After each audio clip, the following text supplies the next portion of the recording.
প্রিয় চকরিয়াবাসী, দল মত নির্বিশেষে কোরআনের এই অনুষ্ঠানে রমজানুল মোবারকে নাজাতের এই অধ্যায়ে শবে কদর তালাশ করার উদ্দেশ্যে আমরা আজ রাত জেগে আছি। শুধু 27 রমজানই শবে কদর এটা নবী বলেননি, শেষের 10 দিনের বেজোড় যে কোনো একদিন হয়ে যেতে পারে।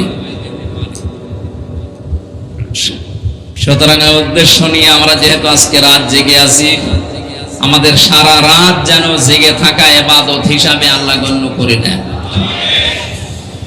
শরীর সুস্থ রেখে মন মানসিকতা ইসলামের দিকে মনোনিবেশ করে যে আল্লাহ আমাদেরকে নিয়ে আসলেন এখানে, খুশি হয়ে বলেন আলহামদুলিল্লাহ। যদিও আমি এত রাত জাগার পক্ষে না, কিন্তু রমজানের শেষের 10 দিন আর মদিনার যে দৃশ্য দেখে আসলাম এই 14-15 দিনে, আল্লাহ রাব্বুল আলামিন, আমি আবার দোয়া করছি আল্লাহ কক্সবাজার চকরিয়াকে যেন মদিনাতুল মুনাওয়ারার সাথে কবুল করেন। সত্যি একটা জান্নাতের পরিবেশ মনে হচ্ছিল এই 14 দিনে। কোনো ভয় নেই, কোনো চিন্তা নেই মানুষের। রাত দিন 24 ঘন্টা, রাত 2টা 3টায় মহিলারা মসজিদে আসতেছে বিনা ভয়ে, কোনো ভয় নেই, শুধু আল্লাহর ভয় ছাড়া। চিন্তাই নেই, ডাকাতি নেই, চুরি নেই, কোনো ভয় মানুষের ভেতরে নেই। ওই রকম দৃশ্য আজকে অন্তত এই কয়েক কিলোমিটার মনে হচ্ছে। এই চকরিয়া বাজারের আশপাশে এই দৃশ্যটা, এটা যদি সারা বাংলাদেশের দৃশ্য হয়, এইটাই আমাদের কাছে মিনি জান্নাত, এটাই দরকার। যিনি দায়িত্বে আছেন আমাদের জননী প্রধানমন্ত্রী শেখ হাসিনা, তার থেকে শুরু করে যারা দেশে এবং দেশের দায়িত্ব পালন করছে, তারাও এইটা চায় যে সারা বাংলাদেশ যেন অন্তত এই যে মদিনাতুল মুনাওয়ারার মতো রাখছে এরকম দৃশ্য তৈরি হয়ে যায়। টেকনাফ থেকে ততুলিয়া মানুষ যাবে, কোনো ভয় থাকবে না মনের ভেতরে, শুধু একটা ভয় থাকবে, আল্লাহর ভয়। এই দৃশ্য আমরা বাংলাদেশে তৈরি করতে চাই না।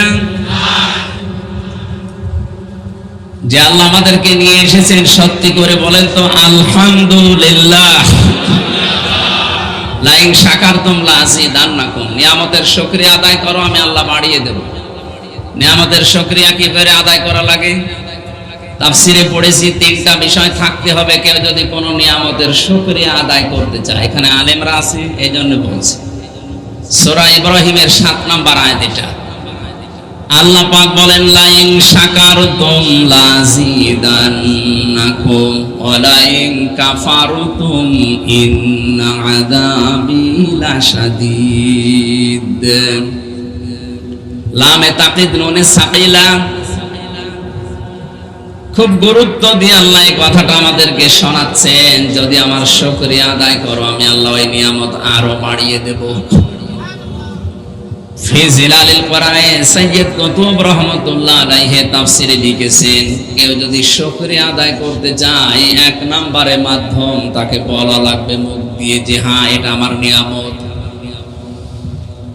আজকের এই দিনে গত বছরে কত মানুষ এখানে ছিল, 3য়তম চলছে যেহেতু গত বছর হয়েছে।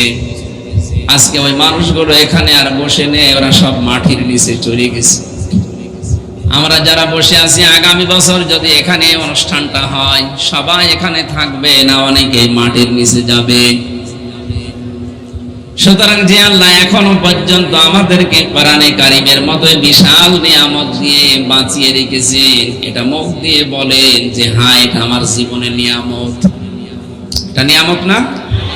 এখানে আসা বসা, শ্বাস প্রশ্বাসে নিঃশ্বাসে আপনার নেকি হচ্ছে। পৃথিবীতে এমন কোনো অনুষ্ঠান নেই যেখানে গেলে নেকি হয়। এই অনুষ্ঠানে আসলে নেকি হবে এই কারণে, কারণ এখানে কোরআন আছে। কি আছে? 2 নম্বরে আপনাকে মনের ভেতরে একটা অনির্বচন সুখ আপনাকে আল্লাহ দান করবে। শব্দটা খুব মারাত্মক শব্দ, তাফসিরে পড়েছি। একটা অনির্বচন সুখ আপনি পাবেন, যেটা টাকা দিয়ে কিনতে পাওয়া যায় না। আল্লাহ নিজের পক্ষ থেকে সালাম নামের খাতিরে দান করেন। আমাদের মনের ভেতরে যদি ওই আনন্দটা আপনি পান, একটা অনির্বচন সুখ, একটা আবেশ, আপনাকে একটা বাতাস দিয়ে আল্লাহ শান্তি দান করবে। আমি জানি এখানে যারা আছে তারা ওটা এখন পাচ্ছে। 3 নম্বরে এখানে যে কথাগুলো মানুষ শুনবে এগুলো তার প্র্যাকটিক্যাল লাইফে সেট করার মাধ্যমে আল্লাহকে দেখাবে। আজকের তেলাওয়াত কি দয়াতে আল্লাহ যে কথা জানাতে চান আমরা এখান থেকে নিয়ে বাকি জীবনে এটা যেন মিলাতে পারি। এই তিনটা বিষয় যদি মানুষ দেখাতে পারে, লাযিদান্নাকুম, এরকম কোরআনের সম্পৃক্ততা আল্লাহ আরো বাড়িয়ে দেবেন। ওয়ালা ইন কাফারতুম, কেউ যদি কুফরি করে, না শুকরিয়া করে, দাম দিতে না চায়, মর্যাদা মূল্য না দেয়, ইন্না আযাবি লাশাদীদ, এরকম ভালো কাজে তাকে আল্লাহ আর ইনভলভ করবে না, সম্পৃক্ত করবে না। জীবনের মতো তার থেকে নিয়ামত আল্লাহ কেড়ে নেবে এবং কঠিন আযাবের ভেতরে ফেলে দেবে। বলেন নাউযুবিল্লাহ। সুতরাং এই নিয়ামত পেয়ে আমরা খুশি। আর একবার বলেন আলহামদুলিল্লাহ। দরুদ আর সালাম পড়ছি আমাদের নবী মুহাম্মদ রাসূলুল্লাহ সাল্লাল্লাহু আলাইহি ওয়াসাল্লামের প্রতি, যাকে নবী হিসাবে পাওয়ার কারণে রমজান পেয়েছি। অন্যান্য নবীর জামানায় রমজান মাস ছিল না? ছিল না? ছিল। দুনিয়ার এই আসমান জমিন যেদিন আল্লাহ তৈরি করে, সেই দিন তার কিতাবের ভেতরে 12টা মাসের নাম আল্লাহ নিজে লিখে দিয়েছে। ইন্না ইদ্দাতাশ শুহুরি ইনদাল্লাহি 12 শাহরান ফি কিতাবিল্লাহ ইয়াওমা খালাকাস সামাওয়াতি ওয়াল আরদা মিনহা আরবাআতুন হুরুম। আল্লাহ পাক বলেন, আসমান আর জমিন আমি যেদিন তৈরি করি, ওই দিন আমার কিতাবে, তার মানে কোরআনে, আল্লাহর কিতাব কোনটা?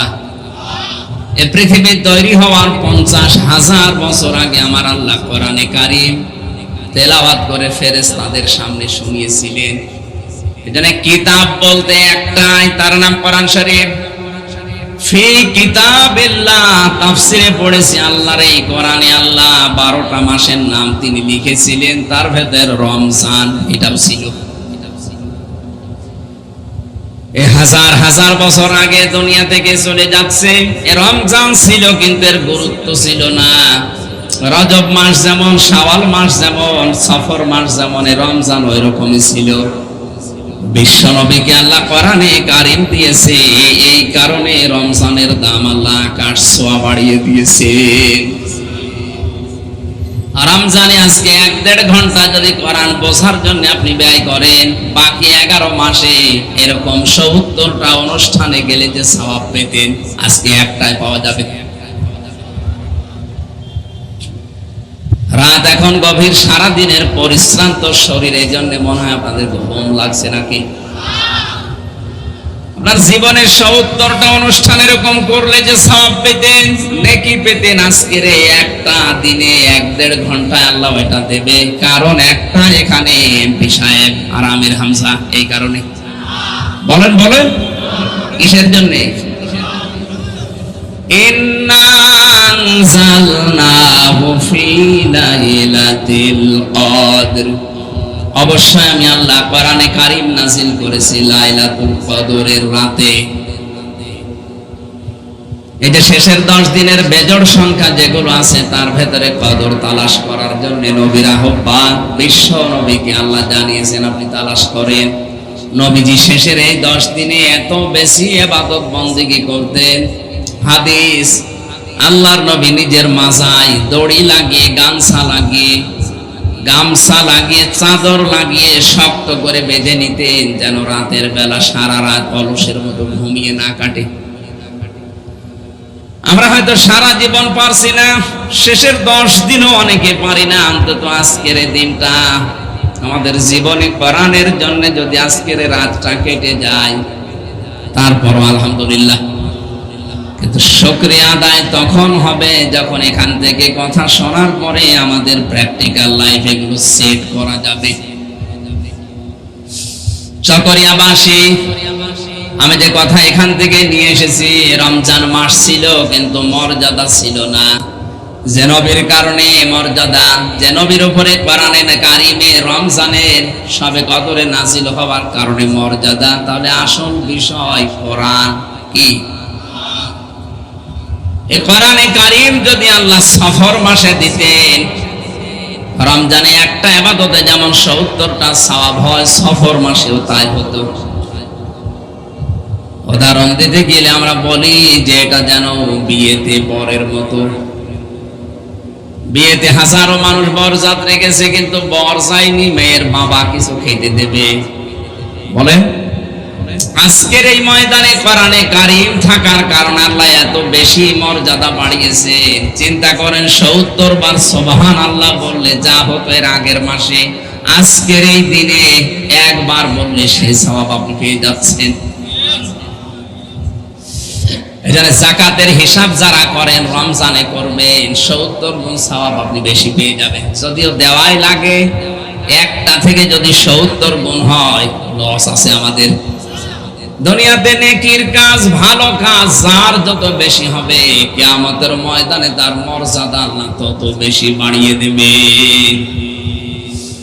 মুসলমান ভাইরা, আল্লাহ কিন্তু বেশি বেশি কাজ চাননি, আল্লাহ চেয়েছেন ভালো কাজ। আল্লাযী খালাকাল মাউতা ওয়াল হায়াতা লিয়াবলুয়াকুম আইয়ুকুম আহসানু আমালা। আমি তোমাদের মওত আর হায়াত তৈরি করে দুনিয়ায় পাঠালাম কেন জানো? আমি চাই তোমাদের ভেতরে সব চাইতে ভালো কাজ কে করে আসতে পারো। আল্লাহ পাক যদি বলেন ভালো কাজ করে থেকে যেতে পারো, তাহলে আয়াত আমি পড়তাম না। যেহেতু লিয়াবলুয়াকুম আইয়ুকুম আহসানু আমালা দিয়ে আল্লাহ জানিয়েছেন ভালো কাজ করে কে আসতে পারো আমার কাছে, আয়াত দ্বারা বোঝা যায় দুনিয়ায় আপনি যত উপরে ওঠেন না কেন, মাস্ট বি আপনাকে আল্লাহর কাছে যাওয়াই লাগবে। ওখানে যাওয়ার আগে যেন ভালো কাজ আপনি করতে পারেন। ভালো কাজ কি? আমি আপনি নিজে মনে মনে একটা কাজ আবিষ্কার করলাম, ওইটাই ভালো কাজ হয়ে যাবে তা না। ভালো কাজ হওয়ার জন্য শর্ত দুইটা। 1 নম্বরে আল্লাহর হুকুম থাকা লাগবে, 2 নম্বরে রাসূলের তরিকা থাকা লাগবে, নয়তো এটা ভালো কাজ হবে না। আল্লাহ আকসারু আমালা দিতে পারতেন, আমি বেশি বেশি কাজ চাই। আল্লাহ বলেন আহসানু আমালা ইসমে তাফজিল, এটা সুপারলেটিভ ডিগ্রি। আল্লাহ বলেন আমি কাজটা চাই, কিন্তু ভালো কাজ। যে কোনো কাজ করো ভালোভাবে করো।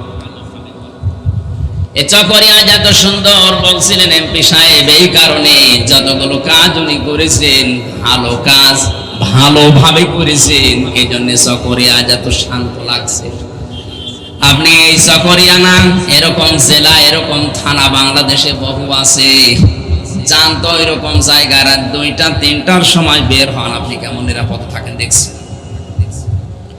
এখনো পর্যন্ত যে নিরাপদে আছি একটাই কারণ বা প্রমাণে, যে আমরা যে কাজই করি না কেন আমরা যেন ভালোভাবে করি। বলেন আমিন। কাজ আপনার অল্প হোক, কিন্তু কাজটা যেন ভালো হয়। কি হয়? রমজানুল মুবারকে যারা এসেছেন, কোরআনে কারীম এই মাসে আল্লাহ নাযিল করার কারণে, এই শবে কদরে কোরআন নাযিল হওয়ার কারণে এত বেশি গুরুত্ব বেড়ে গেছে। আয়াতের পরবর্তীতে আল্লাহ প্রশ্নবোধক চিহ্ন দিয়েছেন আল্লাহর নবীকে। এটা ইন্টারোগেটিভ সেন্টেন্স। আল্লাহ পাক বলেন ওমা দরাকা মা লাইলাতুল কদর। আপনি কি জানেন লাইলাতুল কদর কি? এতক্ষণ যেটা বলছি যে লাইলাতুল কদরে কোরআন আমি নাযিল করলাম, আপনি শুধু শুনে চুপ করে আছেন। আপনি কি জানেন এটা কি? লাইলাতুল কদরি খায়রুম মিন আলফি শাহর। এখানে আলফুন ওয়াহিদুন নেই। এখানে যারা আলেম আছে জিজ্ঞাসা করেন তো, আলফুন ওয়াহিদুন মানে 1000 বছর, আর আলফুন শাহরুন হাজার হাজার বছর। তার মানে আজকের এই রাতে, এই শেষের 10 দিনের বেজোড় রাতে যদি কেউ সত্যি ইবাদত করে কাটাতে পারে, মহান আল্লাহ তাকে হাজার হাজার বছরে ইবাদত করলে যে সওয়াব হতো এরকম সওয়াব দিয়ে দেবে। এখন আমাদের বোঝার বিষয় আয়াত থেকে, এই কথা বলেন কেন? ইবাদত কি? আমার মনে হয় এখানে যারা বসে আছি 100 জনের প্রায় 98 জন 99 জনের ধারণা ইবাদত মানে বসে বসে শুধু জিকির করা, নামাজ পড়া, রোজা রাখা, পর্দা করা হয়ে গেছে। এটার নাম ইবাদত? ব্যক্তিগত জীবন থেকে আন্তর্জাতিক জীবন পর্যন্ত, রান্নাঘর থেকে সংসদ পর্যন্ত সব জায়গায় আল্লাহর ইবাদত আছে না নেই? আছে। মানে ইবাদতটা কি? মানুষের সাথে যে কথা বলেন, যদি হাসি মুখে কথা বলেন, ওইটাও ইবাদত। অথচ অনেক মানুষ এটাকে গুরুত্ব দেয় না, দুনিয়ার কাজ মনে করে কথাই বলতে চায় না, গোমরা হয়ে বসে থাকে।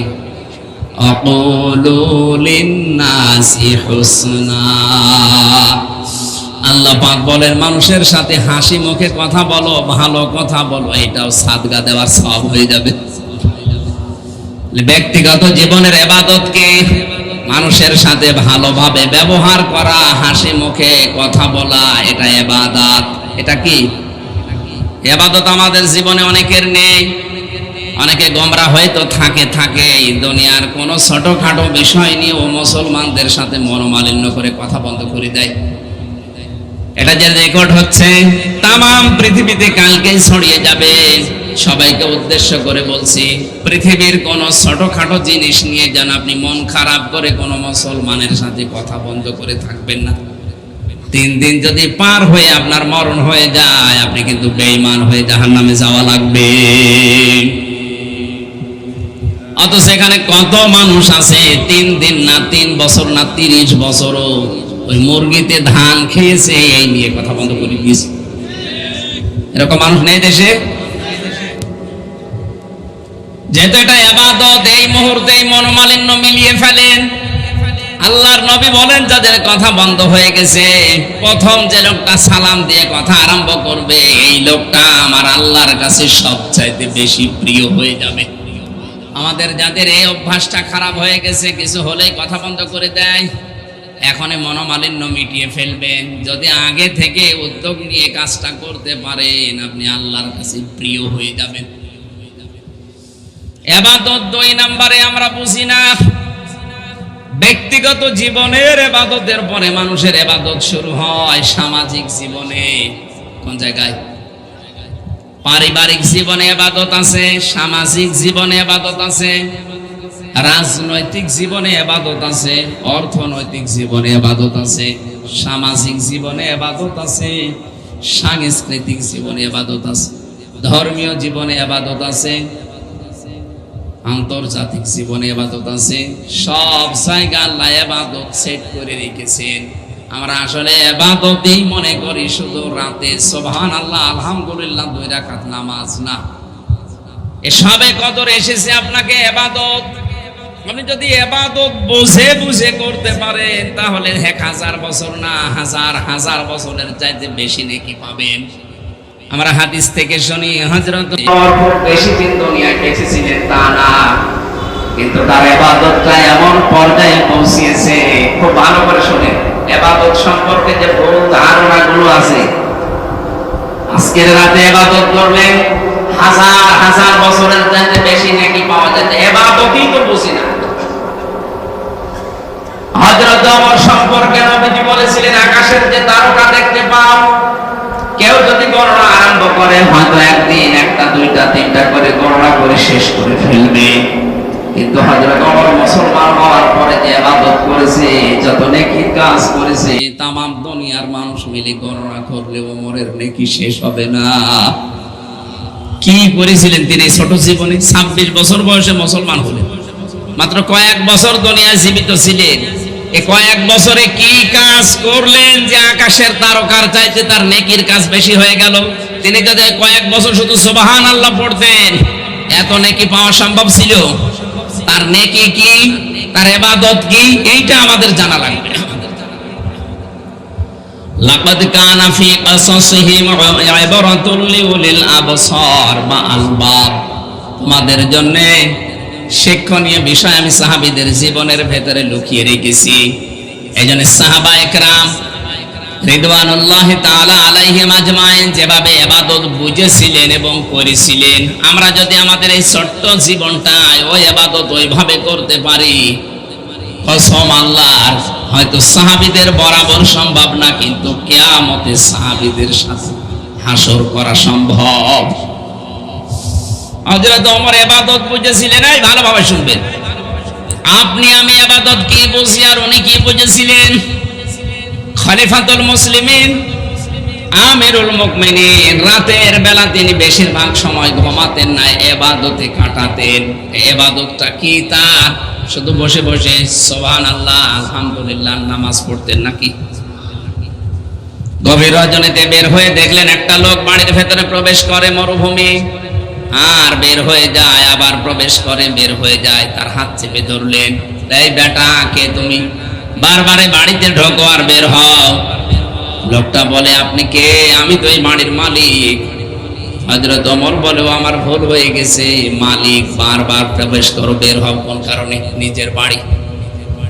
লোকটা বলে, পথিক, আমার মতো বিপদে দুনিয়ায় কেউ নেই, আমার স্ত্রী সন্তান সম্ভবা, এখনই তার বাচ্চা হবে, কিন্তু এ বিষয়ে আমি একেবারে অনভিজ্ঞ, কিচ্ছু জানি না। স্ত্রী আমার কান্নায় ভেঙে পড়েছে, অস্থির হয়ে গেছে ব্যথার যন্ত্রণায়। আমার বাড়িতে কোনো ধাত্রীও নিয়ে এ বিষয়ে জানাশোনা, আমি এজন্য স্ত্রীর কষ্ট দেখে সহ্য করতে না পেরে বারবার বের হয়ে আবার যাই। হযরত ওমর বলেন, আমার মাথায় যেন বাজ পড়েছে, আমার এলাকায়, আমার দেশে এরকম বিপদে আছে।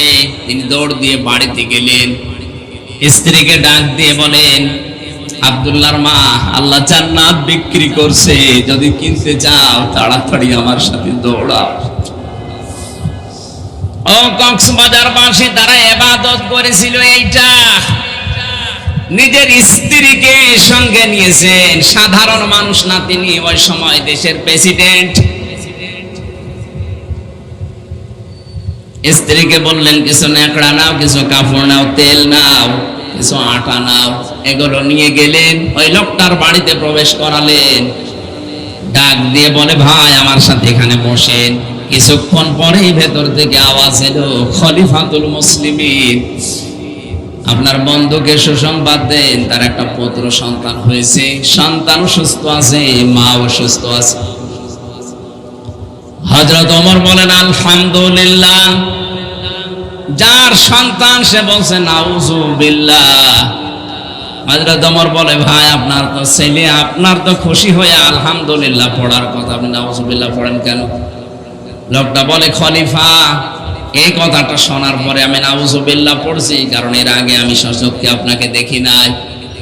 আপনি দেশের দায়িত্বে আছেন, আরে গভীর রজনীতে কোন জায়গা থেকে কোন মহিলা ধরে এনে আমার স্ত্রীর কাছে পাঠিয়ে দিলেন, এত বড় খেদমত করলেন, এত বড় উপকার করেছেন, পকেট থেকে কয়েকটা টাকা দিয়ে বললেন, নেন, ওই মহিলাকে দিয়ে দেবেন।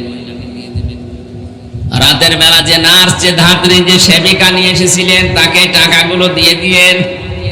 হযরত ওমর বলে, ভাই রাতের বেলা আপনার স্ত্রীর খেদমত করার জন্য যে মহিলাকে নিয়ে এসেছিলাম, ওটা পেশাদার কোন নার্স না, সেবিকা না, ধাত্রী না, ওটা আমার নিজের স্ত্রী। আপনি নিজের মনকে জিজ্ঞাসা করেন তো, ইবাদত তারা কি বুঝেছিল আর আমরা কি ইবাদত বুঝি? আজ লক্ষ লক্ষ কোটি কোটি টাকা অনেকের ব্যাংকে পড়ে আছে, ছাতা পড়ে যাচ্ছে, অথচ নিজের এলাকায় 10 জন মানুষের কর্মসংস্থান তৈরি করে দেয় না। আমি এর আগেও একবার এসেছিলাম এখানে, এই হোটেলে আমি 1 ঘন্টা মতো ছিলাম। ওখান থেকে জিজ্ঞাসা করে জানতে পেরেছিলাম যে এটা ওনার। এখানে হাজারো মানুষের কর্মসংস্থান তৈরি হয়েছে, হাজারো মানুষ হালাল রুজি উপায় করে খাচ্ছে। আমি ওই দিনই দোয়া করেছিলাম, আল্লাহ জাফর আলম সাহেবের জীবনের কিছু যদি কবুল না হয়, এই মার্কেটের মাধ্যমে যত যুবকের কর্মসংস্থান উনি তৈরি করে দিয়েছে, হযরত ওমরের সাথে যেন আল্লাহ তাকে কবুল করে নেয়। ইবাদত উনি যদি এটা ইবাদত মনে করে করে থাকে, আসলে এটা ইবাদত। কি করবেন আপনি টাকা দিয়ে? আমি আপনাকে রমজানেও দান করতে বলছি না, আপনি দান করতে যদি ইমানে না কোলায়, দান করার দরকার নেই। আপনার টাকাগুলো ব্যাংকে পড়ে, ছাতা পড়ে যায়, ওগুলো তুলে একটা ওয়ার্কশপ তৈরি করে। এখানে শুনলাম যে মার্কেটও ছিল না, এটা এর পেছনে কিছুই ছিল না, জলাশয় ছিল। এ বিশাল আয়োজনে যিনি খেদমত সেই ছোটবেলা থেকে আপনাদের পেছনে লেগে আছে, এই যে হাজারো মানুষের কর্মসংস্থান তৈরি করে দিয়েছে, এটা যদি ইবাদত উনি না বুঝতো, জীবনও করার কথা ছিল না। শুধু নামাজ রোজা হজ যাকাত নিয়ে পড়ে থাকে। বিএ অনার্স এমএ এমনি লেখা নেই, শিক্ষিত মানুষ বুঝেছে যে ইবাদত আসলে কি অনেকে আমরা জানি না। কুনতুম খায়রা উম্মাতিন উখরিজাত লিন-নাস, আল্লাহ বলেন তোমরা শ্রেষ্ঠ জাতি, তোমাদের শরীর বড়, তোমরা লম্বা চওড়া বেশি, গায়ে গোশত আছে বেশি, এই জন্য নাকি বলেন না? আমরা শ্রেষ্ঠ এই কারণে আল্লাহ আমাদেরকে বের করেছেন মানুষের কল্যাণ করার জন্য। আপনার দ্বারা যদি মানুষের কল্যাণ না হয়, আপনি বুঝবেন আল্লাহর কাছে আপনি আর কুকুর সমান। আমি একটা সত্য কথা বলছি, এবার রাগ হচ্ছে। কিয়ামতের দিন মুসলমান দাবি করার পরে 4 প্রকার মানুষ জাহান্নামে যাবে। কি দাবি করার পর? আরো জোরে বলেন বলেন। মুসলমান দাবি করার পরও 4 প্রকার মানুষকে আল্লাহ জাহান্নামে দেবে। তার 1 নম্বরে যারা মুসলমান দাবি করে কিন্তু নামাজ পড়ে না, সে যে দলের লোক হোক জাহান্নামে যাবে। আপনি লিখে নিন, সূরা মুদ্দাসসিরে আছে। ফেরেশতা জিজ্ঞাসা করবে, যিনি দারওয়ান আছে, মালিক ফেরেশতা জাহান্নামের গেটে, জাহান্নামী মানুষদেরকে বলবে আপনি জাহান্নামে আসলেন কেন? মা সালাকাকুম ফি সাকার ক্বালু লাম নাকু মিনাল মুসাল্লিন। বলবে আপনি জাহান্নামে এসেছেন কেন? আপনার নাম, এই যে তালিকা আল্লাহ আমাকে দিয়েছে, নামটা দেখেই তো মুসলমান মনে হয়। আপনি তো মুসলমান নিজেও দাবি করছেন, জাহান্নামে আসলেন কেন? যত মানুষ জাহান্নামে গেছে এক বাক্যে তারা জবাব দেবে, লাম নাকু মিনাল মুসাল্লিন, দুনিয়ায় নামাজ পড়তাম না, এই কারণে আল্লাহ জাহান্নামে দিয়েছে। কক্সবাজারবাসী ভালো করে এখানে জবাব দেবেন। কোন হিন্দু কি বলবে আমি নামাজ পড়তাম না? এই কথা বলেন না কেন? কোন খ্রিস্টান বলবে, কোন বৌদ্ধ, কোন ইহুদি, কারণ ওরা নামাজ, ওদের নামাজ নেই। এ কথা বলতে পারে তাহলে কারা? যারা মুসলমান দাবি করে নামাজ পড়ে না। এই জন্য আল্লাহর ফতোয়াটা বিশ্বাস করে আজকে থেকে জীবনে কাজে লাগাবেন। আপনি রাজনৈতিক ভাবে কোন দল করেন আমি জানি না, কিন্তু মুসলমান দাবি করে যদি নামাজ না পড়েন, ডাইরেক্ট আপনি জাহান্নামী। এই কথা বুঝতেছে? কারণ নামাজ চাই মানুষকে আল্লাহর কাছে ছোট করতে, আর আল্লাহর উদ্দেশ্য এইটাই। এজন্য মানুষের সুরাত সিরাতের দিকে তাকালে মনে হয় মানুষকে আল্লাহ সেজদা দেওয়ার জন্যই বানিয়েছে। এভাবে হাত দিয়ে, কপাল দিয়ে, নাক দিয়ে পৃথিবীর কোন সৃষ্টি আল্লাহকে আর সেজদা দিতে পারে না। এই যে গাছগুলো দাঁড়িয়ে থাকে মনে করেন এমনি দাঁড়িয়ে আছে না, সকালে আর বিকালে নিজের ছায়াগুলো লম্বা করে দিয়ে আল্লাহকে সিজদা দেয়, কিন্তু মাটির সাথে কপাল, নাক আর হাত এভাবে ঠেকাতে পারে না। আমাদের 3.5 হাত বডি দেখলেই যেন মনে হয় আল্লাহ আমাদের বানিয়েছেন সিজদা দেওয়ার জন্য। বলেন সুবহানাল্লাহ। তাহলে আল্লাহর উদ্দেশ্য আমাদের নামাজের দ্বারা কি হওয়া? ছোট হওয়া। বলেন আরো জোরে বলেন। মানুষের এই আমিত্ব, এই বড়ত্বকে নষ্ট করার জন্য সিজদা, এর চাইতে উত্তম জিনিস দুনিয়ায় আর নেই। অথচ দুর্ভাগ্যজনক হলেও সত্য, এই এলাকায় আছে কিনা জানি না, বাংলাদেশে বহু মানুষ মসজিদে এখন আর মসজিদ নেই, চেয়ারের কারখানা বানিয়ে ফেলেছে। এই এলাকায় আছে। আরে ভাই, আপনি যদি নামাজ পড়তে হেঁটে যেতে পারেন যান, যদি না যেতে পারেন তাহলে আপনি বসে পড়বেন।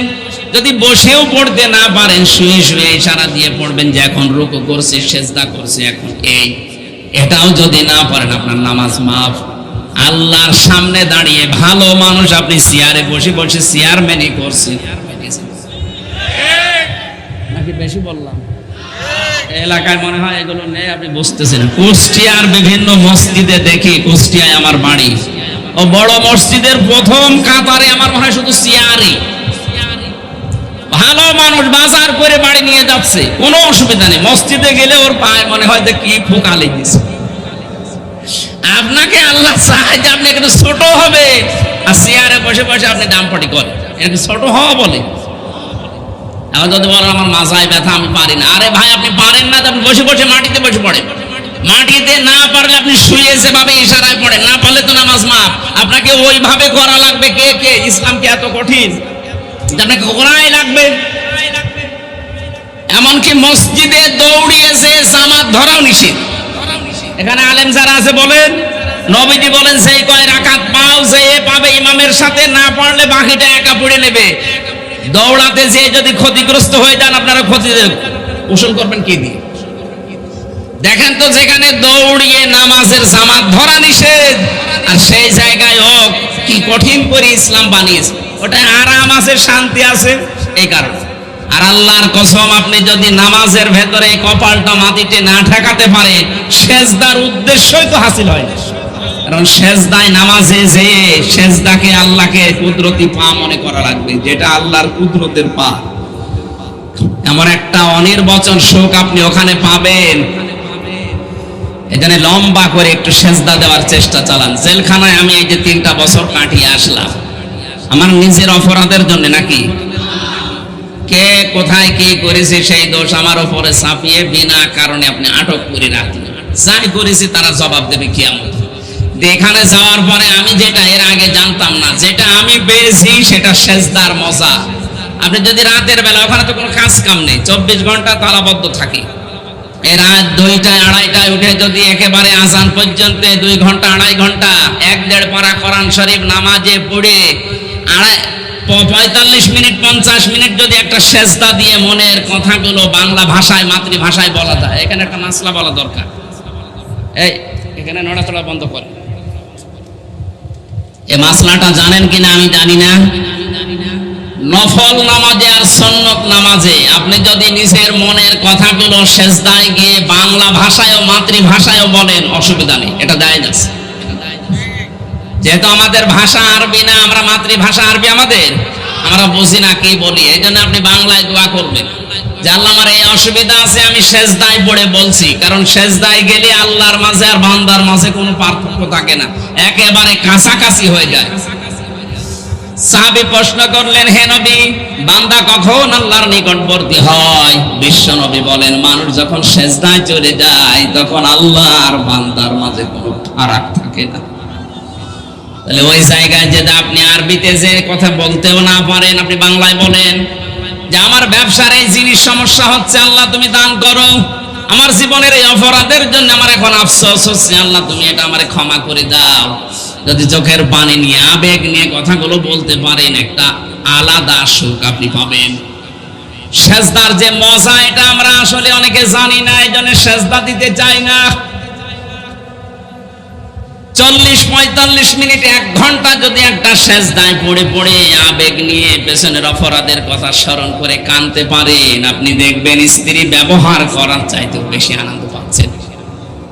এই পৃথিবীতে স্বামী স্ত্রীর মিলনের চাইতে তো আনন্দদায়ক বিষয় দুনিয়ায় আল্লাহর দেয়নি। এর চাইতে বেশি মজা পাওয়া যাবে যদি সেজদায় আল্লাহকে আপনাকে পেয়ে যান। আমি নিজে পরীক্ষিত, এই জন্য আমলটা বললাম। মনের ভেতরে যখন অশান্তি লাগবে, রাতের বেলা লম্বা করে একটা সেজদা দিয়ে যদি কাঁদতে পারেন, মনে করবেন আল্লাহ আপনাকে নিজে মাথায় হাত বুলিয়ে দিচ্ছে। মুসলমান দাবি করার পরে যারা সেজদা দেয় না, তারা যাবে কোথায়? আরো জোরে। আর কারো ফতোয়া লাগবে? 2 নম্বরে, ওলামা না কোন তিমুল মিসকিন, যারা এতিম মিসকিনদের খাবার দেয় না, দারিদ্র মুক্ত সমাজের জন্য যারা কাজ করে না, এরা মুসলমান দাবি করলে জাহান্নামে যাবে। আমাদের জননী প্রধানমন্ত্রী শেখ হাসিনার জীবনে কি কবুল হবে কি হবে না আমি অন্তত জানি না, কিন্তু এই কাজটা আমার কাছে ভালো লাগে।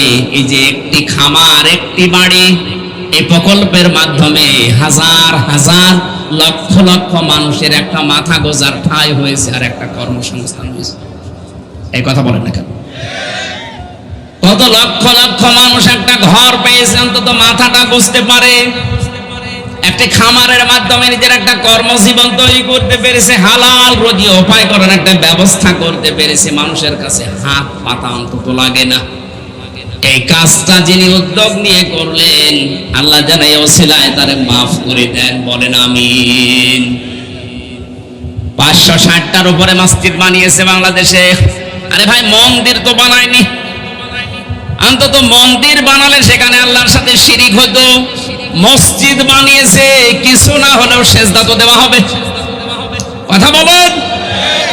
সব কাজেই যদি আপনি সমালোচনা করেন না, মানব কল্যাণে যে কাজগুলো করেছে, বঙ্গবন্ধু টানেলটার দিকে তাকান, পদ্মা সেতুর দিকে তাকান, বাংলাদেশের রোড ঘাটগুলো অন্তত যাই হয়েছে। হ্যাঁ, মারিং কাটিং হয়নি তা না, সত্য কথা তো বলাই লাগবে, মারিং কাটিং করেছে। বেগম পাড়া যারা বানিয়েছে তাদের ওই টাকাগুলো নিয়ে বাংলাদেশে ফেরত নিয়ে আসা দরকার। এগুলো মানুষ না, এগুলো জানোয়ারের চাইতে খারাপ। আপনার টাকা নিয়ে বাইরের দেশের উপকার করবেন, মানে এদেশে কর্মসংস্থান তৈরি করা যায় না। এবাদতই বসে নাও, মনে করে একবার সুবহানাল্লাহ পড়লে জান্নাতে বিশাল গাছ হবে, এই তো এবাদত। কে বলেছে আপনাকে? এবাদত তো এইটা, আপনার দ্বারা যেন মানুষের কল্যাণ হয়। আজ এই এবাদতটা না বোঝার কারণে আজ আমরা এখনো পর্যন্ত বিশ্বের কাছে হাত পেতে থাকি। প্রধানমন্ত্রী আমার মনে হয় এবাদতটা এভাবে বুঝেছেন, এই জন্যই তো একটি ভারী একটি খামারের এই প্রকল্পটা চালু করেছে। লক্ষ লক্ষ মানুষ এই প্রকল্পের মাধ্যমে আওতায় এসে আজ হাত তো পাতা লাগে না। আপনি চাষ করে খান, মুরগির খামার দেন, ছাষের খামার দেন, হাঁসের খামার দিয়ে অন্তত নিজে মানুষের কাছে ভিক্ষার থলি না নিয়ে যদি 1-2 টাকা দান করতে পারেন, এই হাতটা আল্লাহর কাছে অনেক দামি। এই হাতটার চাইতে সুবহানাল্লাহ বলতে পারেন না? ভিক্ষুকের জাতি থেকে অন্তত দান দেওয়া, মানুষকে সাদকা দেওয়া, এই জাতি যদি বানানোর চেষ্টা উনি করে, এ কাজে যদি তাকে সম্পৃক্ততার সাহায্য কেউ না করে, সে জাহান্নামে যাবে। আমি আবার বলছি বাংলা ভাষায়, যারা দারিদ্র মুক্ত সমাজের জন্য কাজ করে, আপনার দলের লোক না হোক, তার পেছনে আপনাকে থাকা লাগবে। এই কথা বুঝতেছেন? দারিদ্র মুক্ত সমাজের জন্য যারাই কাজ করবে, সে যেই হোক, তার পেছনে আপনাকে থাকা লাগবে, না আপনি জাহান্নামে যাবেন। কোন হুজুর নিয়ে আসবেন, নিয়ে আসেন। যারা দারিদ্র মুক্ত সমাজের জন্য কাজ করে না, সে যে হোক, কোথায় যাবে? 3 নম্বরে মুসলমান দাবি করে জাহান্নামে যাবে তারা। ওয়া কুন্না নাখুদু মাআল খায়দিন। যারা সমালোচনা করে, যারা পেছনে মানুষের কথা লাগালাগি করে, তালাতালি করে, এর কথা ওর কাছে লাগায়। এলাকায় মনে হয় আয়াত বলা ঠিক হচ্ছে। এই আয়াত এলাকায় আছে। এটা কত বড় অপরাধ হয়তো আপনি টের পাচ্ছেন না। এই যে তালাতালি করা, এর কথা ওর কাছে লাগিয়ে মানুষের সম্পর্ক যারা নষ্ট করে দেয়, এরকম লোক যদি এলাকায় থাকে, ওই এলাকার মানুষের দোয়া কবুল করা আল্লাহ বন্ধ করে দেয়।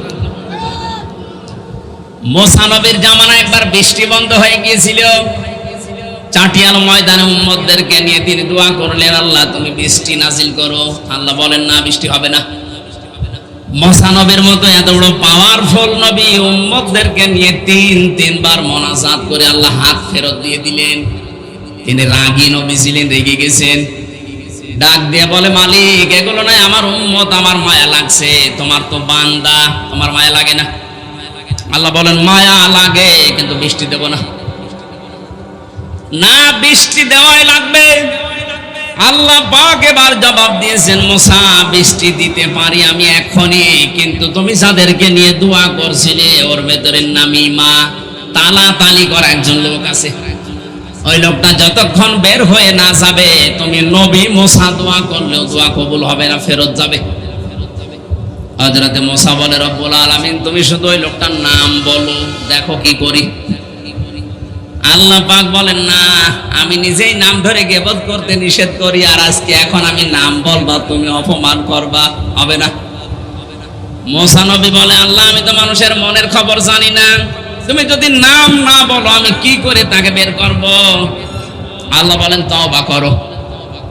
তুমি যদি তাওবার ঘোষণা দাও, ওরাও যদি তাওবা করে, আর তাওবা যদি মানুষ মন থেকে করে, সে বেগুনাহ ব্যক্তির মতো হয়ে যায়।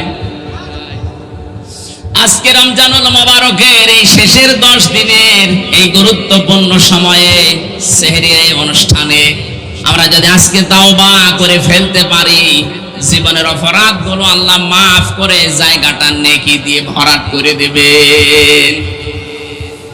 শিক্ষিত মানুষদেরকে বলছি, তাওবা আর ইস্তেগফার এই 2টা জিনিস কিন্তু এক না। আলেম যারা আছেন, তাওবা আর ইস্তেগফার এ শব্দ দুইটা আলাদা। ইস্তেগফার সব সময় করা যায়, আস্তাগফিরুল্লাহ আস্তাগফিরুল্লাহ, কিন্তু তওবা সব সময় না। হ্যাঁ, সব সময় তওবা হবে, কিন্তু তওবা যদি মানুষ মন থেকে করে বড় বেনিফিট আছে। পেছনের অপরাধ আল্লাহ শুধু মাফ করে দেবে না, পুরা জায়গা যেটা ফাঁকা হয়ে গেছে নেকি দিয়ে আল্লাহ ভরাট করে দেবে। এখন তওবাটা কি? মুসা নবী আসলেন, উম্মতদেরকে বললেন তওবা করা লাগবে। সবাই রাজি হয়ে গেছে যে হ্যাঁ আমরা রাজি। বললেন না, তওবা যদি কেউ করতে চাও দুইটা শর্ত মানা লাগবে আর একটা সময় মেনটেন করা লাগবে। তওবার কয়টা জিনিস পেলাম? দুইটা শর্ত লাগবে তওবায়, আর একটা সময় মেনটেন করা লাগবে।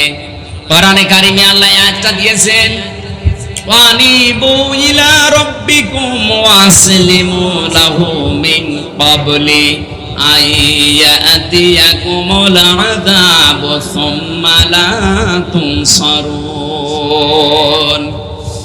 সূরা জুমার 24 নম্বর পারার 3 নম্বর পৃষ্ঠার 12 নম্বর লাইনের 53 নম্বর আয়াতটা তাফসীরে ইবনে কাসির থেকে বলছি।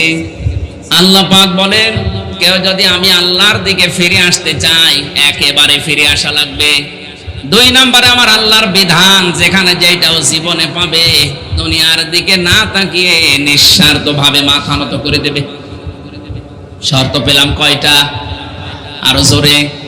কেউ যদি আল্লাহর কাছে তাওবা করতে চায় 1 নম্বরে তাকে ফিরে আসা লাগবে আল্লাহর দিকে। শব্দটা শুনতে যত সহজ মনে হচ্ছে, প্র্যাকটিক্যাল লাইফে সেট করা অত সহজ না। তাওবা যদি কেউ করতে চায় আল্লাহর দিকে ফিরে আসবে। বিশ্বাস করেন, আল্লাহর দিকে ফিরে আসতে গেলে পৃথিবীর অনেক কিছু থেকে আপনাকে ছেড়ে চলে আসা লাগতে পারে। কথা বলেন। আপনি আল্লাহর দিকে ফিরে আসবেন, এমন সন্তান, এমন বউ, এমন সম্পদ আপনি রাখলেন যেগুলো এদিকে নেই, ওগুলো ছেড়ে দেওয়া লাগতে পারে।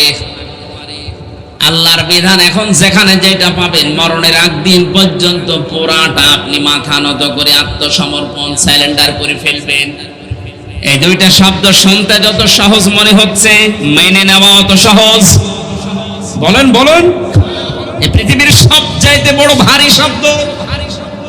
আল্লাহ পাক বলেন এই দুইটা শর্ত কখন মানবে জানেন? ওই দিন আসার আগে, যেই দিন তোমাদেরকে আর সাহায্য করা হবে না।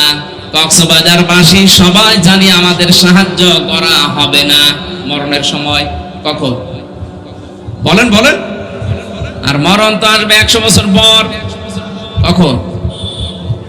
বসে আছেন আপনি, দাঁড়াবেন সেই গ্যারান্টিও আপনার হাতে নেই। সুতরাং এখনই মরণ আসতে পারে, আর তাওবা করা লাগবে এখনই। কখন? আমরা এই মুহূর্তে আল্লাহর দিকে ফিরে আসতে রাজি আছি। যখন যে বিধান পাবো, দুনিয়া একদিকে গেলেও না, আমি আল্লাহর বিধান মানবই। এই দুইটা শর্ত এই সময় যদি মেনটেন করতে পারে, আল্লাহ পাক বলেন, ক্বাল ইয়া ইবাদিয়াল্লাযীনা আসরাফু আলা আনফুসিহিম লা তাকনাতু মির রাহমাতিল্লাহ। হে নবী, আমার বান্দাদেরকে বলেন, জুলুম করে, নফসের উপরে জুলুম করে, অত্যাচার করে জীবনটা যারা নষ্ট করে ফেলেছো, শয়তানের ধোঁকায় দুনিয়ার তালে পড়ে জীবনটা শেষ হয়ে গেছে, নৈরাশ হয়ে যেও না আমি আল্লাহর রহমত থেকে। এখনো যদি ফিরে আসতে পারো, আমি আল্লাহ মাফ করে দেব। রমজানুল মোবারক যেহেতু মাপের মাস, এটা নবীজি জানিয়েছেন, রমজান মাস পাওয়ার পরেও কোনো মানুষ যদি তার জীবনের অপরাধ মাফ করাতে না পারে, ওই লোকটা ধ্বংস হয়ে যাক। বলেন নাউজুবিল্লাহ। চাকরিয়াবাসী নবী যদি বলে ধ্বংস হয়ে যাক, এটা কবুল হতে দেরি হবে। সুতরাং আজকের রমজানে এই শেষের 10 দিনে জাহান্নাম থেকে নাজাতের পালা চলছে। এখন কাজকর্ম করে যারা জাহান্নাম ওয়াজিব বানিয়ে ফেলেছি, আজকে যেন আমরা মুক্ত হতে পারি। বলেন আমিন। মুক্ত হতে হলে কি করা লাগবে? তাওবা। আরো জোরে, জোর হইল না, আর একবার বলেন। তাওবা মানে আস্তাগফিরুল্লাহ। কি? আল্লাহর দিকে ফিরে আসবেন, আল্লাহর বিধান পেলে আত্মসমর্পণ করবেন। সময় কখন? এক্ষুনি। কখন? মুসা নবী এ কথা জানালেন উম্মতদেরকে। উম্মতেরা এ কথা জানার পরে ডাক দিয়ে বলে, আমরা রাজি আছি সবাই। তিনি বললেন, এখানে কিন্তু নামি মাতালাতালি করে একজন লোক আছে, সেই লোকটার কারণে আজকে দোয়া কবুল হচ্ছে না, কিন্তু কে আছে এটা আমি জানি না। আমি এখন সবাইকে নিয়ে তওবা করছি, সবাই এই নিয়মে তওবা করো। তওবা করার পরে যখন হাত তুললেন, সঙ্গে সঙ্গে বৃষ্টি নাযিল করে দিয়েছেন। ও চকরিয়াবাসী, কি বুঝলেন এই হাদিস থেকে? এই দোষে যারা দোষী আছেন, এই মুহূর্তে নিজের চরিত্রকে পাল্টাবেন। তালাতালি করে এর সাথে ওর কথা লাগিয়ে সম্পর্ক আপনি নষ্ট করে দিচ্ছেন, তাকে কালার বানিয়ে দিচ্ছেন লোকটার কাছে। মাঝখান থেকে আপনি নিজে আল্লাহর কাছে কালার হয়ে যাচ্ছেন।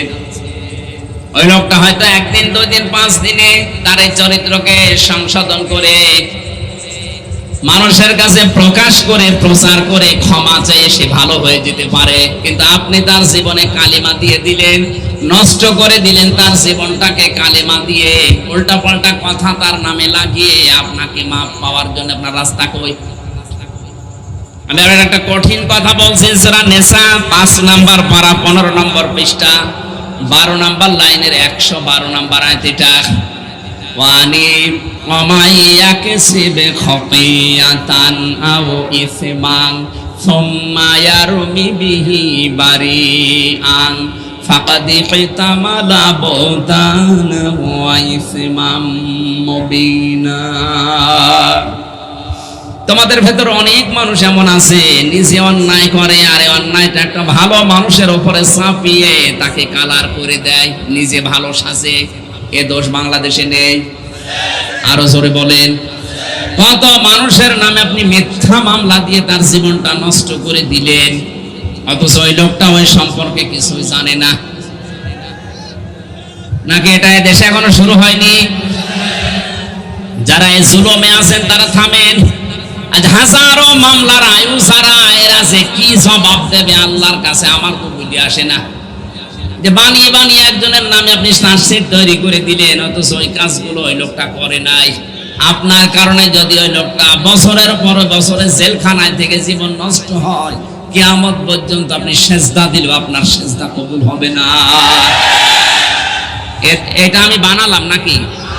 সূরা নিসা, কোন সূরা? 5 নাম্বার পারা 15 নম্বর পৃষ্ঠার 12-13 নম্বর লাইনে আছে 112-13 নম্বর আয়াত। তাফসিরে ফি জিলালিল কোরআন, তাফসিরে হক্কানি, প্রায় 11 থেকে 12টা তাফসিরের মুফাসসির আয়াতের ব্যাপারে একমত। যারা নিজে অন্যায় করে একটা ভালো মানুষের উপরে দোষটা চাপিয়ে নিজে ভালো সাজে, ওরা যেন প্রকাশ্য পাপের বোঝা বহন করে নিয়ে বেড়ায়। এটা হয়তো এখন দেখা যাচ্ছে না, এই জন্য আমরা তাকে কিছু বলি না। আদম আলাইহিস সালামের জামানায় এটা দেখা যেত, কেউ যদি কোরবানি দিত সঙ্গে সঙ্গে কবুল হতো না, ওটা চাটিয়াল ময়দানে রেখে আসা লাগতো। আগুনের ঝলক এসে যার টাকা হালাল ওইটা পুড়িয়ে ফেলতো, আর যার টাকা 2 নাম্বার হারাম ওইটা ওখানে পড়ে থাকতো। এলাকার মানুষ বুঝতো যে এ 2 নাম্বার। আমার মনে হয় আজ যারা নিজেরা অন্যায় করে ভালো মানুষের উপরে দোষ চাপিয়ে তাকে কালার করে তার জীবন নষ্ট করে দিচ্ছেন, এই যে ফাকাদ ইহতামালা বুহতানা ওয়া ইসমান মুবিনা, আল্লাহ বলেন ওই মানুষগুলো যেন প্রকাশ্য পাপের বোঝা বহন করে নিয়ে বেড়াচ্ছে। এটা যদি আদম নবীর মতো আজ বাংলাদেশে দেখা যেত, অনেকেই ঘর থেকে বের হতে পারতো না। এই জুলুমে যারা আছেন তারা থামেন। আমি আপনাকে বাঁচাতে চাই, কারণ নবীজি জানিয়েছেন তোমার ভাই জালেম হোক আর মাজলুম হোক তাকে সাহায্য করো। সাহাবীরা বললেন, হে নবী, মাজলুম হলে নাই তাকে সাহায্য করা যায়, ভাই যদি জালেম হয় তাকে সাহায্য করব কি করে? আল্লাহর নবী বলেন, জালেম ভাইকে সাহায্য করার নিয়মে তাকে জুলুম থেকে যে কোনো কায়দায় বাঁচাও। তা আপনি যে জুলুম করছেন এখান থেকে আপনাকে আমি বাঁচানোর চেষ্টায় আছি, কারণ আপনি জাহান্নামে যাচ্ছেন। না এই অপরাধটা বাংলাদেশে নেই এখন? বলেন বলেন। কলম হাতে পেলেই উল্টা পাল্টা একজনের নামে লিখে দেন। যারা আল্লাহকে বিশ্বাস করে না তাদের কথা নয় বাদ দিলাম, মুসলমান দাবি করার পরও অনেকে কাজে আজ লিপ্ত আছে না নেই? বিনা কারণে যে লিখলেন, আপনি কি জানেন এই কলমের দাম কত? নুনুল কলামি ওয়া মা ইয়াসতুরুন। আল্লাহ বলেন কসম কলমের, এবং কলম দিয়ে লেখকরা যা লেখে ওই লিখিত জিনিসের কসম। কলম একটা হাতে পেয়েছেন, পত্রিকায় উল্টা পাল্টা লিখে দেবেন, আপনার তো কিছুই মনে হচ্ছে না। আপনি কি জানেন এই লিখিত জিনিসের কি মর্যাদা? তামাম দুনিয়ার ভেতরে সবচাইতে দামি জিনিস হচ্ছে কলম। কারণ কলমের দ্বারা একজনের ফাঁসি হয়, কলমের দ্বারাই মানুষ জাল দলিল করে জমি লিখে নেয়। এই কথা বলছে না কেন? না এই এলাকায় এসব নেই? হাজারো মানুষের জমি জাল দলিল করে লিখে নেয় মানুষ কি দিয়ে? আরো জোরে।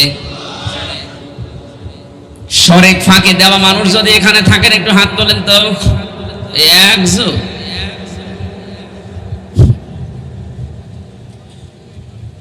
যারা ভাইয়ের জমি, বোনের জমি, মেয়ের জমি এবং আশপাশের মানুষের জমি জায়গা যারা জাল দলিল করে লিখে নিয়েছেন, কান খাড়া করে তিরমিজি শরীফের হাদিস শোনেন, দুইটা ক্ষতি হবে আপনার। যেই দিন আপনি জমি লিখে নিয়েছেন, ফাঁকি দিয়েছেন শরিক, ওই দিন থেকে আপনি যতদিন বাঁচবেন কোনোদিন আপনার ইবাদত আর মাথার উপরে উঠবে না। ওটা তো আরো মারাত্মক। হ্যাঁ, আমি ওইদিকে যাচ্ছি একটা একটা। এই শোনেন, যে কথাগুলো বলছে এই কথাগুলো আমারই বলতে, ওনারই বলা দরকার। আজ কত মানুষ শরিক ফাঁকি দিয়ে হজ করতে যায়, ছেলের নামে ভালো ভালো সম্পদ গুলো লিখে দিয়ে মেয়ের মাথায় হাত দিয়ে বলে মা তোর জন্য দোয়া করে দিলাম। ওটা একটা নির্ভেজাল শয়তান। এই তুই দোয়া তো করবি, ওরে ফাঁকি দিলি কেন? আগে ওর জমি ফেরত দে, এরপরে দোয়া কর। শরিক ফাঁকি দেওয়ার গোনা কি? এক নম্বরে জীবনে ওই দিন থেকে যতদিন বেঁচে আছেন কোনোদিন আপনার ইবাদত মাথার উপরে আর উঠবে না। দুই নম্বরে যখন মারা যাবেন ঈমান পাবেন না, বেঈমান হয়ে মরবেন। বলেন এই সুসংবাদ খুব ভালো। এরপরেও যদি কেউ এই মানুষের জমিন ফাঁকি দেওয়া, শরিক ফাঁকি দেওয়া বন্ধ না করেন, ভাই ভাইয়ের জমি লিখে নিয়েছেন, আপনি মানুষ, আপনি আবার নামাজ পড়েন, রোজা রাখেন, হজ করে এসেছেন, আপনার হজ আমার মনে হয় বাংলাদেশে আসা দূরের কথা, জেদ্দার বিমানবন্দরও আসে নাই। আজ কত সন্তান এই বাংলাদেশে নিজের মা বাবাকে রাস্তায় পর্যন্ত ফেলে দিচ্ছে। কয়েকদিন আমি সৌদি আরবে থাকাকালীন কয়েকটা ভিডিও দেখছিলাম, 4 ছেলে 2 মেয়ে, এই 6 জন মিলে বাবার সম্পদগুলো সব নিজেদের নামে লিখে নিয়ে বাবাকে রাস্তায় ছেড়ে দেওয়ার সিদ্ধান্ত নিয়েছে। এই বাংলাদেশে কোন জেলায় যেন দেখলাম। এটা কি নাউজুবিল্লাহ না সুবহানাল্লাহ? না না, শুধু নাউজুবিল্লাহ পড়লে হবে না। উনি বলছিলেন না, ইসলামী শিক্ষায় শিক্ষিত না হওয়ার কারণে এই 6টা সন্তান মানুষ করেছেন আপনি কিভাবে? মা বাবা যে কি জিনিস ওরা তো জানেই না। আল্লাহর পরে মা বাবার স্থান, সেই শিক্ষাটাই 6টা সন্তানের একটাও পায়নি। এজন্য তারা বউ ছেলে মেয়ে নিয়ে ব্যস্ত আছে, নিজেদের সম্পদগুলো বাবারটা সব নিজের নামে লিখে বাবাকে রাস্তায় ফেলে দেওয়ার সিদ্ধান্ত নিচ্ছে। এটা শুধু ছেলে মেয়েদের দোষ নাকি ওই বুড়ো লোকটার দোষ আছে? আপনাকে আহ্বান জানাবো, ছেলে মেয়ে যাদের আছে ইসলামী শিক্ষায় শিক্ষিত করেন, নয়তো আপনাকেও শেষ বয়সে বৃদ্ধাশ্রমে থাকা লাগতে পারে। কারণ আপনার সন্তান তো জানে না যে আপনি কি জিনিস, আল্লাহর পরে যে আপনার স্থান ও তো জানেই না। ওকে শিক্ষা দেন এইটা, একদিকে দুনিয়া চলে যাবে, একদিকে আপনি তাও সব বাদ দিয়ে আপনার দিকে থাকবে। কারণ আপনাকে আল্লাহ যে মর্যাদা দিয়েছে ও তো জানে যে এটা আমার জান্নাত, এটা আমার জাহান্নাম। কান খাড়া করে শোনেন মুসলমানেরা, এইরকম মানুষকে ভোট দেওয়া, যত অপরাধ করবে ওই লোকটা জীবনে সব ফিলাক্সি লোড হয়ে আপনার আমল। আপনি মনে করছেন ভোট এটা শুধু ভোট না, এটা একটা আমানত। এটা কি? এটা একটা সাক্ষী। আন্দাজে যার তার নামে সাক্ষী দিয়ে আপনাকে তাকে ফুলের মতো পবিত্র করে পাঠিয়ে দিলেন চেয়ারে। ওই চেয়ার পাওয়ার পরে ওই লোকটা যত অন্যায় কাজ করবে আপনার একটা ভোটের কারণে যতদিন বেঁচে আছেন আপনার আমল নামায় ফ্লাক্সি লোড হয়ে বিকাশ হয়ে যেতেই থাকবে। এখন যদি বলেন আমার বিকাশ নাম্বার খোলা নেই, এমনি খুলি দেব, বিকাশ খোলা লাগবে। এখানে এবাদত আমরা অনেকে আজ বুঝি না, এবাদত বোঝা লাগবে আমাদেরকে। হযরত ওমর এবাদত বুঝেছিলেন ওইভাবে, আর আমরা কোন ধাঁচের এবাদত বুঝি না। আমার দ্বারা যদি মানুষের উপকার না হয়, মানুষের কর্মসংস্থান তৈরি না হয়, আমার রুচিত উপায় করাই লাগবে, আমার দ্বারা আরো যেন 10টা মানুষের কর্মসংস্থান তৈরি হয়। ওই লোকটা চিন্তায় থেকে, চুরি থেকে হতাশা মুক্ত জীবন পাবে। আপনি 10টা সিএনজি কিনে দিন, ও নিজে নিজে চালিয়ে অন্তত 1000 টাকা উপায় করে যদি আপনাকে প্রতিদিন 300 টাকা দিয়ে 700 টাকা তার থাকে, অন্তত চিন্তাই করা থেকে, রাহাজানি করা থেকে, ডাকাতি করা থেকে বাঁচতে পারবে। এগুলো যখন না থাকে তখনই মানুষ রাস্তায় দাঁড়ায়। এখানে বাংলাদেশে যারা ধনী মানুষ আছেন তাদের উদারত আহ্বান জানাবো, আপনি আপনার এই টাকা পয়সাগুলো বাইরে বেগম পাড়া না বানিয়ে এই দেশের মানুষের জন্য তৈরি করেন, আপনার আখিরাত তৈরি হবে। টাকায় টাকা বাড়তে থাকবে একদিকে, 2 নম্বরে হাজারো মানুষের কর্মসংস্থান তৈরি হয়ে তাদের পরিবারস্থ লোকদেরকে নিয়ে চলে তারা চুরি, ডাকাতি, রাহাজানি, চিন্তায়, মাস্তানি, চাঁদাবাজি থেকে মুক্ত জীবন পাবে। আল্লাহর জান্নাত আপনার উপরে খুশি হয়ে যাবে। আল্লাহ আমাদেরকে রমজানুল মুবারকে, লাইলাতুল কদরে এইভাবে ইবাদত করার তৌফিক দিন, বলেন আমিন। তানাজ্জালুল মালাইকাতু ওয়ার রূহ, এরাতে ফেরেশতা নাযিল হয়। ফেরেশতা এসে আপনার সাথে হাত মিলাবে যদি আপনি এই ইবাদতের সিদ্ধান্ত নেন। আর যদি এই ইবাদতের সিদ্ধান্ত নিয়ে যান যে বসে বসে শুধু সুবহানাল্লাহ 2 রাকাত নামাজ পড়ে শেষ করে দেব, না, আপনার সাথে মুসাফা করার জন্য ফেরেশতা আসবে না। আপনাকে আল্লাহ দেখতে চায় যে আপনার দ্বারা আল্লাহর বান্দাদের কোনো উপকার হয় কিনা। নবীজির মাত্র 63 বছরের জীবন, কয় বছর? এতটুকু জীবনে তিনি অমর হয়ে আছেন আজ। অথচ আমার অনেকে 80 বছর, 90 বছর, 100 বছর হায়াত পেয়েও কিচ্ছু করতে পারি না। এজন্য এমন এমন কিছু কাজ করা দরকার। বঙ্গবন্ধুকে আজ মানুষ নাম শুনলে অনেকে দোয়া করে, এমনি করে। তার এই ছোট্ট জীবনে মানুষের কল্যাণের জন্য যে কাজগুলো করেছেন দুনিয়া, এই কাজগুলো যদি আল্লাহ কবুল করেন, কিয়ামত পর্যন্ত ইসলামিক ফাউন্ডেশনের কারণে সে দোয়া পেতে থাকবে। ইসলামিক ফাউন্ডেশন যতদিন এই দেশে থাকবে, যত মানুষ, যত ছোট ছোট ছেলে মেয়েরা এই ফাউন্ডেশনের মাধ্যমে কোরআন আর হাদিস পড়বে। আমার ছোট মেয়েটাও পড়ে, ইসলামিক ফাউন্ডেশনের ছাত্রী, 4 বছর বয়স, তার 8টা-9টা সূরা মুখস্থ হয়ে গেছে। বঙ্গবন্ধু আমার এই ফারিহা জান্নাতকে কোনোদিন নাম শুনেছে, দেখেছে? বলেন। অথচ সে কবরে আছে। এ ফারিহা যতদিন সকালে ইসলামিক ফাউন্ডেশনের এই মসজিদ ভিত্তিক শিশু শিক্ষায় যে কোরআনের আয়াত পড়বে, প্রতিটি আয়াতের 10টা নেকি করে তার কবরে আল্লাহ পাঠিয়ে দেবে। যেন এমন এমন কিছু কাজ করে যাওয়া দরকার। আমি থাকবো না যেন কিয়ামত পর্যন্ত আল্লাহ আমার আমল নামায় শান্তি, সুখ, নেকি পাঠাতেই থাকেন, বলেন আমিন। ফেরেশতা এসে আপনার সাথে মোলাকাত করবে, হাত মিলাবে, আল্লাহর রহমত নাজিল হতেই থাকবে। কতদিন পর্যন্ত? হাত্তা মাতলাইল ফাজর, যতক্ষণ সূর্য উদিত না হয়। আল্লাহ আমাদেরকে আজকের এই রাতে এই ইবাদতটা যেন কবুল করেন। মান কামা ফি লাইলাতুল কদরি, যে ব্যক্তি লাইলাতুল কদরে ইবাদত করে ঈমান আর ইহতিসাবের সাথে, ঈমান আমাদের মাস্ট বি আছে যতটুকুই হোক, ইহতিসাবটা নেই। ইহতিসাব কি? হিসাব করে করে বাকি জীবন চালানো। যেখানে পা দেবেন হিসাব করে দেবেন যে এই কাজে আমার আল্লাহ রাজি আছে কিনা, আমার আখিরাত তৈরি হচ্ছে কিনা। জীবন তো শেষ করেই ফেলেছেন। নবীজি বলেন 40 বছর পার হওয়ার পরেও যে জান্নাতের কাছের দিকে ফিরতে পারে না, ও জাহান্নামে অর্ধেক চলে গেছে আর অর্ধেক যাবে। আমাদের জীবন যেন এরকম না হয়। আমরা আজকের রাতে ইবাদত যেভাবে করা দরকার, যেটা শুনলাম এইভাবে ইবাদত করার তৌফিক প্রত্যেকটা জীবনে আল্লাহ ইবাদত এভাবে কোট করে রেখেছেন কোরআনে। কোরআন থেকে, হাদিস থেকে পড়ে পড়ে ইবাদত এইভাবে মানব কল্যাণে করার তৌফিক কামনা করছি, বলেন আমিন। এজন্য তালাতালি করা বন্ধ করেন, এর কথা ওর কাছে লাগানো বন্ধ করেন, নাই তো আপনি মুসলমান দাবি করলেও জাহান্নামে যাবেন। কুন্না নুকাজ্জিবু বিয়াউমিদ্দিন, 4 নম্বরের মানুষ তারা যারা কিয়ামত হবে এটা বিশ্বাস করে। আল্লাহ আমাদেরকে যেন 4 প্রকার মানুষকে হেফাজত করেন, আমিন।